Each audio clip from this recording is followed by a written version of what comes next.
Hello ladies and gentlemen, Big Daddy Top Hat here, the intrepid gaming adventures of the mischievous green gang of anthropomorphic scallywags known collectively as the Teenage Mutant Ninja Turtles have long been a favourite topic on this channel. We've covered all of the Radical Foursome's early games and late Konami handheld titles on the GBA and Nintendo DS. But now it's time to dive shell first into the main later Konami entries, released on the proper big boy consoles. While most franchises such as Mario, Sonic, etc. jumped to the realm of 3D polygonal gaming in the 90s, the Teenage Mutant Ninja Turtles franchise would take a little longer, with the famous foursome failing to make appearances on the Nintendo 64, Sony PlayStation, Sega Saturn or Dreamcast. It would not be until the era of the Sony PlayStation 2 that we would finally see a polygonal Turtles game.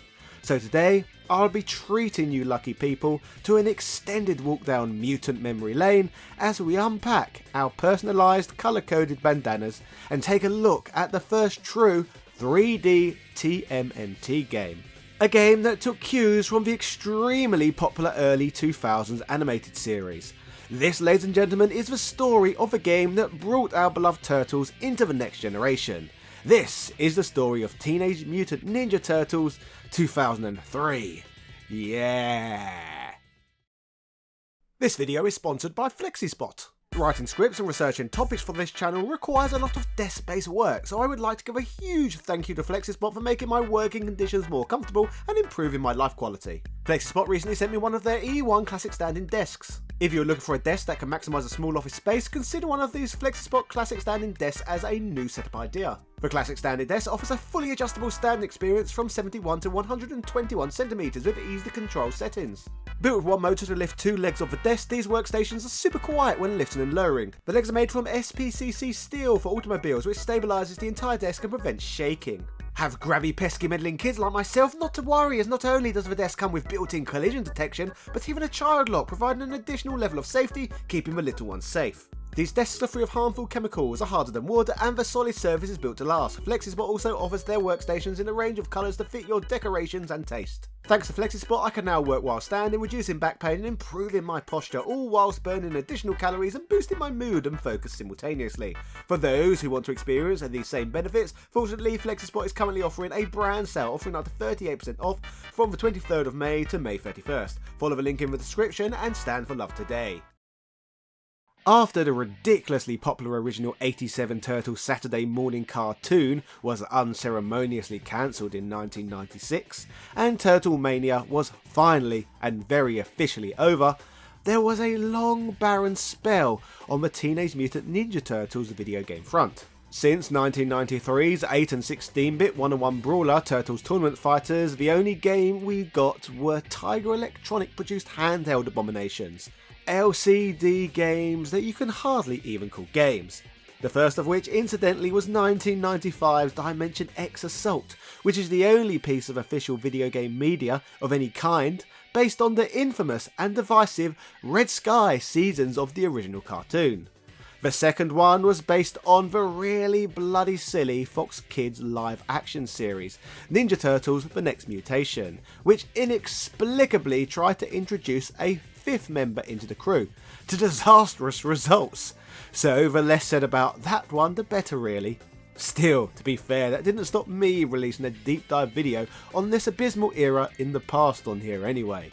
As mentioned, the half-shell heroes managed to skip the 5th generation of consoles entirely, as well as the Dreamcast, which is a real shame when you think about it. It would have been interesting to see how Konami would have brought them to life, utilising the hardware of say the Nintendo 64 or PlayStation, but alas, it was not to be.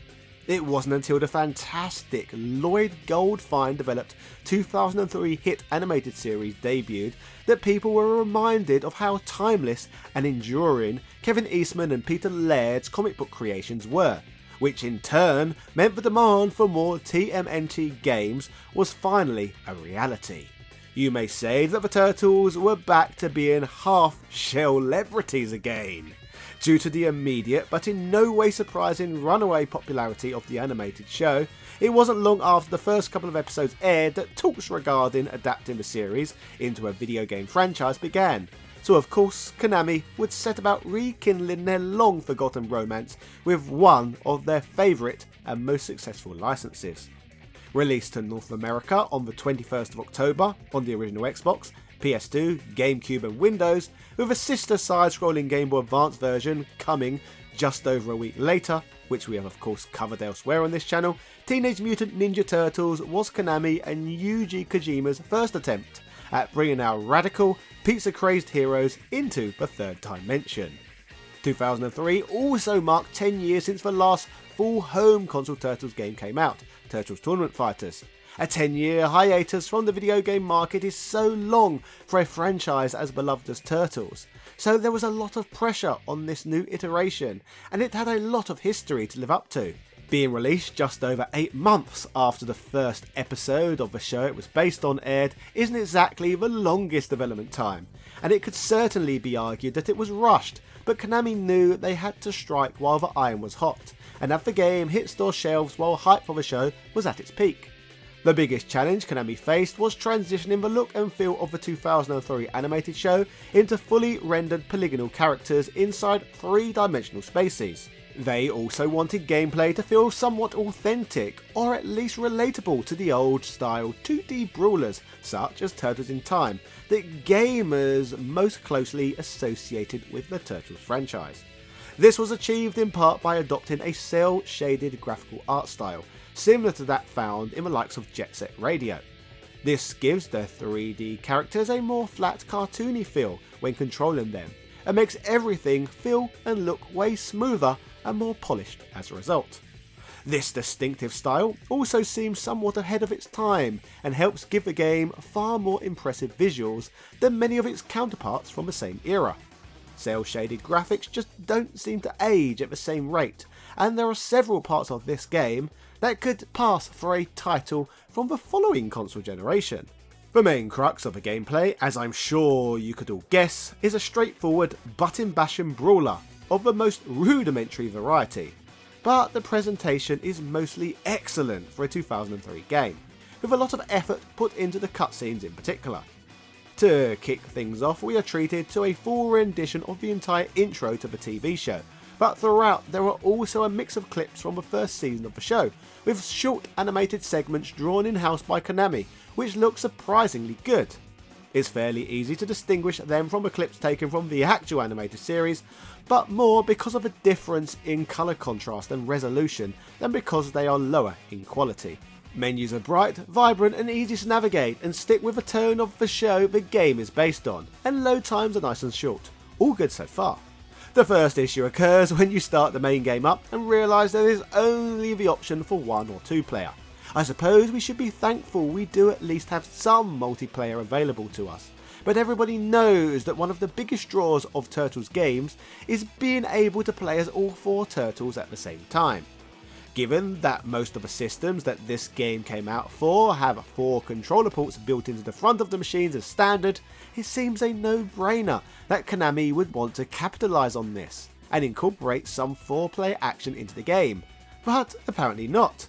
Perhaps the hurried development cycle was to blame here, who knows. When we boot the main game up after deciding which of the 4 Turtles to pick and then sitting through the tremendous animated intro, we see that the characters animate really well and look excellent, and the backgrounds are surprisingly detailed and vibrant.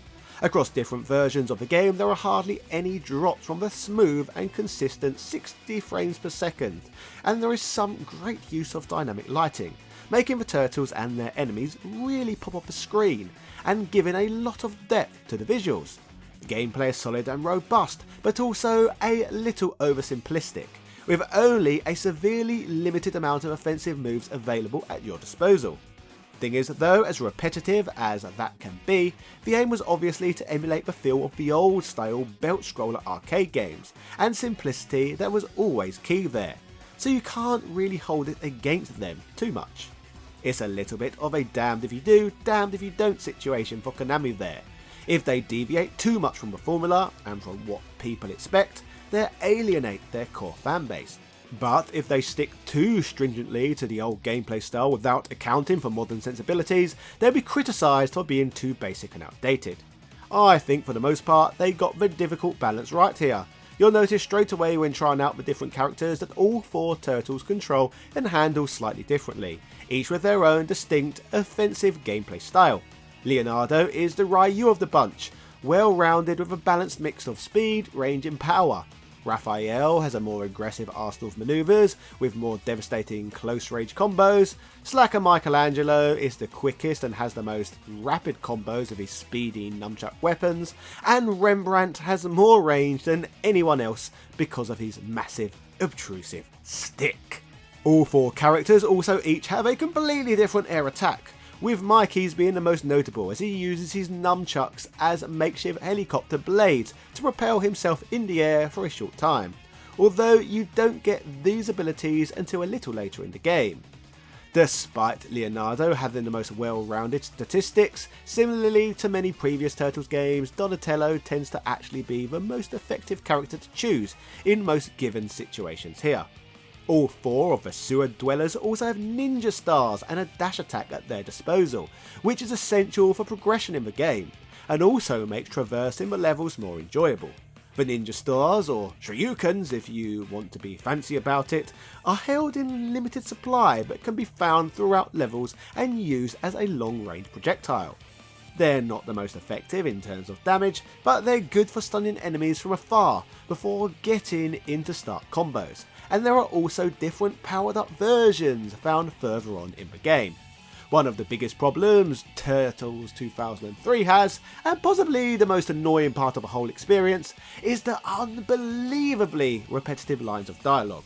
We're all aware that wisecracking is an essential part of Teenage Mutant culture, but the limited amount of quips from each turtle becomes supremely irritating pretty early on. Each of the 4 selectable characters only has a handful of lines each, and they get repeated a lot, and I mean a lot. So be prepared to develop an intense hatred for several of these irksome little sound bites. On the plus side, all of the cast of the animated series reprise their roles here, so everything sounds perfectly authentic and absolutely spot on. Fans of the animated show will be almost immediately familiar with most of the settings here, as every level, bar one, is based on episodes from the TV series, with all the relevant unique enemies and characters you would expect to see popping up throughout. Each of the 6 main levels contain several smaller stages, usually around 5 to 7 each, which for the most part won't take more than around 5 minutes each to complete. This means you can race through the main story with your first character in no time, but to fight the true boss and complete the game properly, you must go through all 6 stages with all 4 of our little green chums. Thankfully, this isn't quite as tedious or repetitive as it sounds, as there is quite a bit of variation in how each turtle progresses throughout the various levels, and there are a lot of character-specific scenarios, and even character-specific boss fights that our mischievous little adolescent heroes must contend with, if they are to reach that ever-elusive completed screen. As the game is rather forgiving and somewhat kid-friendly, you shouldn't have too much trouble getting there with a rather generous 7 lives on offer. If you should happen to lose all 7, you even have a limited number of continues that will start you from the exact point you last died, so the challenge is rather limited, although the final level does do a pretty decent job of kicking your backside, and there are plenty of difficulty options. The game is absolutely littered with bosses, almost all of whom will be familiar to fans of the franchise, and players will be battling them throughout the many sub-stages in the form of mini-bosses, as well as in the dedicated boss stages. To mix things up a bit, in between several levels there are dojo stages where players listen to Master Splinter waffle on about a load of old nonsense and learn new skills for use in the main part of the game, such as the aforementioned jump attack and an explosive special attack, which is a bit like the sort of screen clearing bomb type weapon you might find in a vertical shooter. There is a pretty decent amount of value contained here, with a fair bit of content outside of the main campaign. Right from the off there is a single player or 2 player versus mode, where competitors can battle it out against each other or against a computer in Power Stone style mini arena battles. Once you've unlocked them in the story mode, you can play as several non-Turtles characters here, such as Hamato Yoshi, Orokusaki, and even that evil pointy-headed git himself, Shredder. When you finish the story mode entirely with all 4 turtles, you'll also unlock a challenge mode. that acts as a boss rush mode and tasks players with completing 25 boss stages with a single life. After each stage, you have a limited window of opportunity to break open as many boxes which contain health and power-ups as possible.